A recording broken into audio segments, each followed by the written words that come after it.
What do you think about when you're having your morning coffee? Is it the taste? The vibe of the cafe, perhaps? Or maybe the price? Well, the answer is that it depends. And recognizing that very notion is what makes Indonesian coffee chain Kopi Kenangan different from many of its competitors.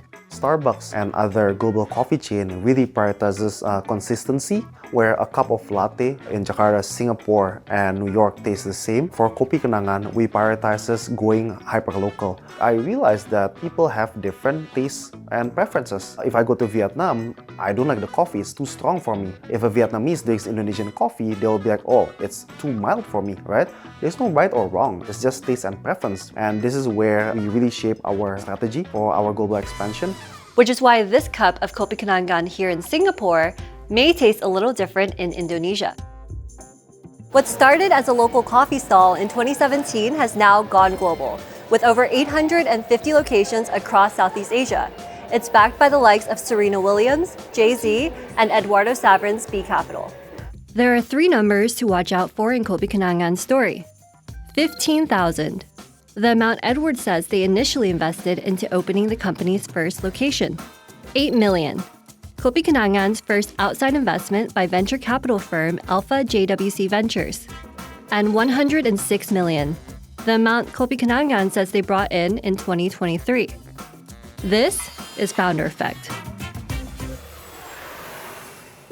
Globally, the company sells about 5 million cups of coffee each month. On average, that's about 2 cups per second.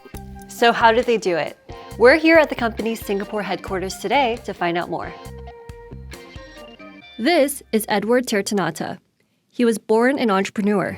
I didn't really study much when I was a kid, but whenever there is an opportunity to make money or do businesses, I always get excited and always get passionate about some of these little side gigs that I did when I was a kid, whether it be trading Pokemon card. I think back then it was very popular, and I did a lot of buying and selling, buy low, sell high, right? It's a concept that I learned by doing. It's not about the money, it's about the pleasure of doing it. It is something that really excites me until today. Edward attended Northeastern University in Boston, where he studied finance and accounting. But things didn't go according to plan. Growing up in Jakarta, especially coming from an entrepreneurial family, I always get exposed to a lot of things that my father was trying to do. He tried so many different things in his life, and I get inspired from it. During my freshman year in college, I had one fateful call from my mother telling me that your dad is going through some financial difficulty. I think you need to come home quickly and help. And that is why I decided to really expedite all my courses. I was able to squeeze everything in 3 years. And when I'm back in Jakarta, I went straight to entrepreneurship. Despite witnessing the setbacks faced by his father, Edward forged ahead with his own business ideas. Before I started Kopi Kenangan, I started this tea chain called Lewis and Carroll. Ironically, I thought, oh, there's a lot of cafe, but most of them only sell coffee. Why don't I start a cafe that is selling tea? But I realized that during my 5th, 6th, and 7th store, the store is nowhere near as profitable. And that's when I realized that the market is already tapped out. One day in 2017, Edward and his longtime friend James Prananto were having a conversation in his tea shop when they came to discover a problem. We realized that a lot of Indonesians cannot purchase $3 to $4 cup of tea or coffee. If every cup of coffee costs you $4 and you consume it for 30 days, that is exactly 1/3 of minimum wage. Just as flavor profiles can vary across regions, so can the appetite for spending.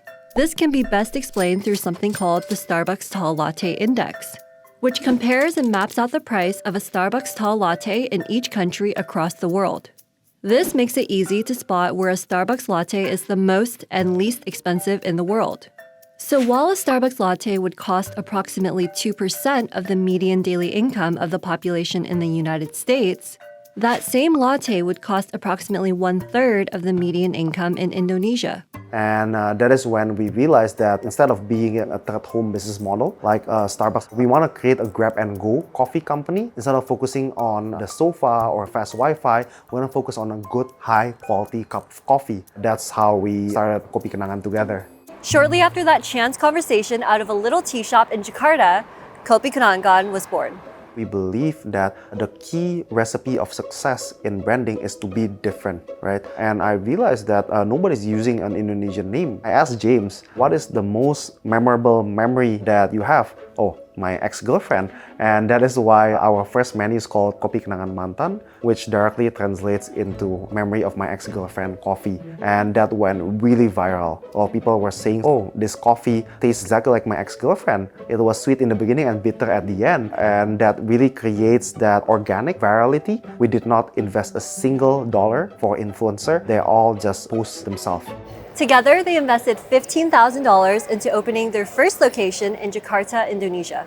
The experience of opening our first store was very hectic. We only raised like 15K for friends, family, and our own money, and we went over budget, unfortunately. Thankfully, the contractor was kind enough to let us pay a bit late. And little did we know that from the first month profit alone, we were able to pay back all of our outstanding, and we were able to make our money back in 3 months.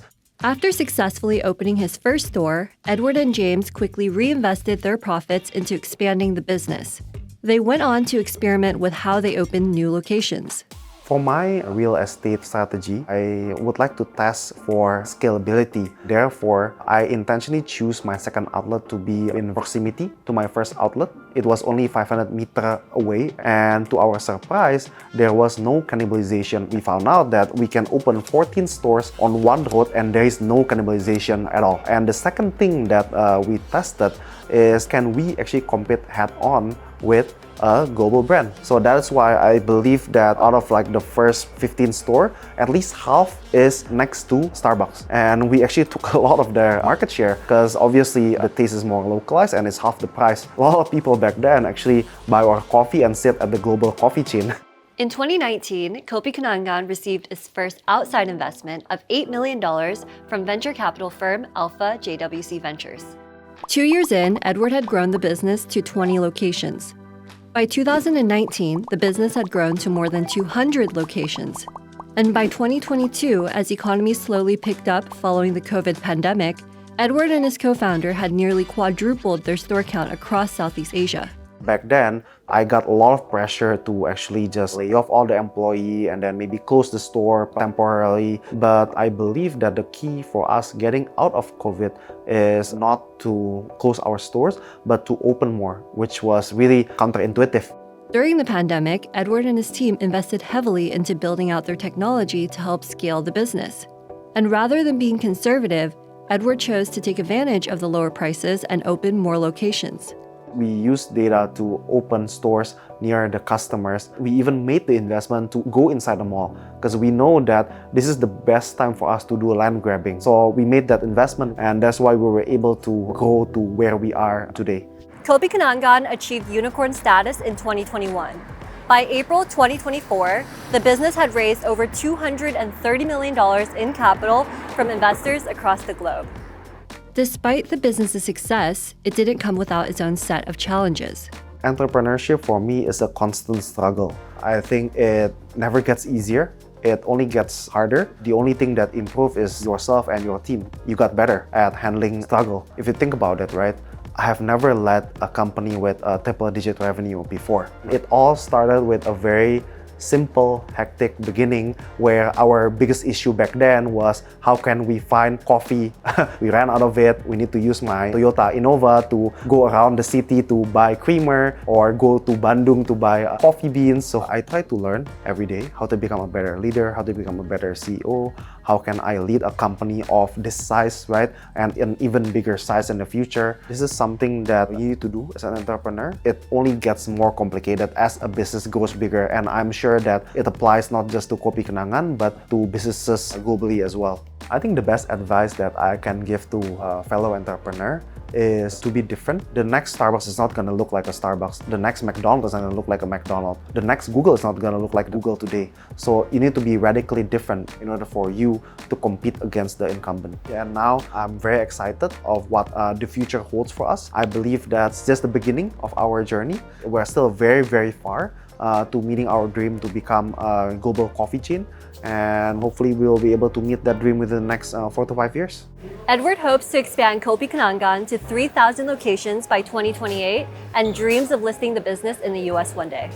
In order to achieve that 3,000 number, we need to put a very strong emphasis on our international expansion. Our Indonesia business is highly profitable, but our international business is not yet profitable, right? Admittedly. But we believe that to meet our vision of 3,000 store by 2028, we need to make that investment today.